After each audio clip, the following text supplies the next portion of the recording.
The Sooners and the Longhorns announcing they're leaving the Big 12 a year early to the biggest football game of the year. There's a lot going on in the sports world. That's why we have a direct line to Jonathan Huskey. He's here to break it all down for us. Best I can. Oh, of course. I'll give it my best shot. Thanks for being here. Yeah. You know, we've talked a lot about the Super Bowl today, but there's also big news for OU Texas. Yeah. This is a move that probably doesn't surprise most people. They will now leave the Big 12 for the SEC after the 2023-24 season. What does this mean for those schools and the future of the Big 12, maybe Oklahoma State? Well, so first for the future of the Big 12, it allows them, and Brett Yormark said this in his statement yesterday, it allows them to kind of start their new life as a 14-team league sooner. You know, they're adding the 4 teams this season, so they'll have 1 year where they're a 16-team league, and then the next year they'll be a 14-team league. And I guess Brett Yormark is also aggressively pursuing other expansion options, so you could see other teams come to the Big 12 in the next few years or so. So the Big 12 is going to look different. I don't think there's any danger of the Big 12 ceasing to exist or anything like that. Now, when it comes for Oklahoma and Texas, on field, football specifically, because we're looking at football here, it's going to be I mean, let's just be honest. The SEC is a different world, man. Mm-hmm. And there is a reason that Georgia and Alabama have been considered the class of college football for the last several years. And so, you know, any thought that they're going to come in and run the show and win SEC titles and stuff, you know, sadly mistaken, I think. It's going to take a year or two of adjustment.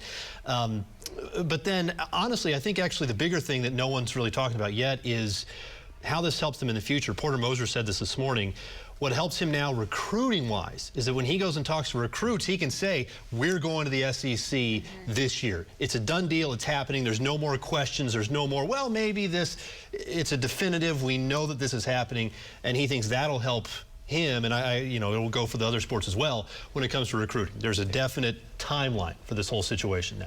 A lot more SEC players in the NFL too. Yes. That's just a selling point for a lot of players. Yeah, oh yeah. Well, let's talk about the NFL now. Super Bowl, we're talking about the Super Bowl and former OU quarterback. Yes. Jalen Hurts. He's leading the Eagles against the Chiefs. How do you see him performing in his first Super Bowl? You know, I mean, I think he's going to be great. There's if you talk to guys that played with Jalen at Alabama and at Oklahoma, they all say basically the same thing. This guy made me better. He made me a better player. He made me a better person. And that just speaks to his leadership capabilities, to say nothing of his physical capabilities on the field. I think what he's going to have to do, he's going to have to throw the ball a little bit more on Sunday. That's not known to be a strong suit, and this is not to knock the passing ability of Jalen Hurts. He just hasn't had to do it this year. You think Eagles, you think run game, you think a historic run game, and that's kind of where they've made their money.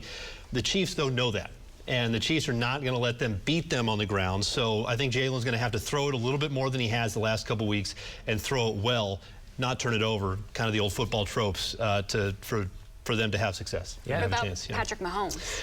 Well, the question for him is he healthy? I mean, that's number one for him and the Chiefs in general. How is that ankle? How is that high ankle sprain? If he's healthy, if he's 100% or 98, 99%, you know, they're gonna be fine.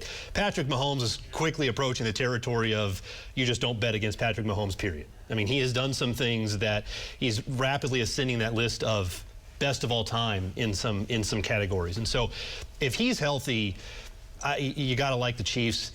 Can they slow down the Eagle run game on defense, though? That's the big question for Kansas City. So early on, if you see Patrick kind of hobbling around a little bit, not very mobile, and if the Eagles are able to run it, could be a long night for Casey. But, you know, if you're asking me, I still, again, I can't bet against Patrick Mahomes. So your prediction is the Chiefs? My prediction is the Chiefs, yes. All right. He's in line with the astrologers. The astrologies, yes. Okay. All right, I don't know if that's good or bad. We'll see. We'll see come Monday. It's great for the Chiefs fans. That's right. That's exactly right. All right. Thanks for being here. Yep. We'll be right back after this break.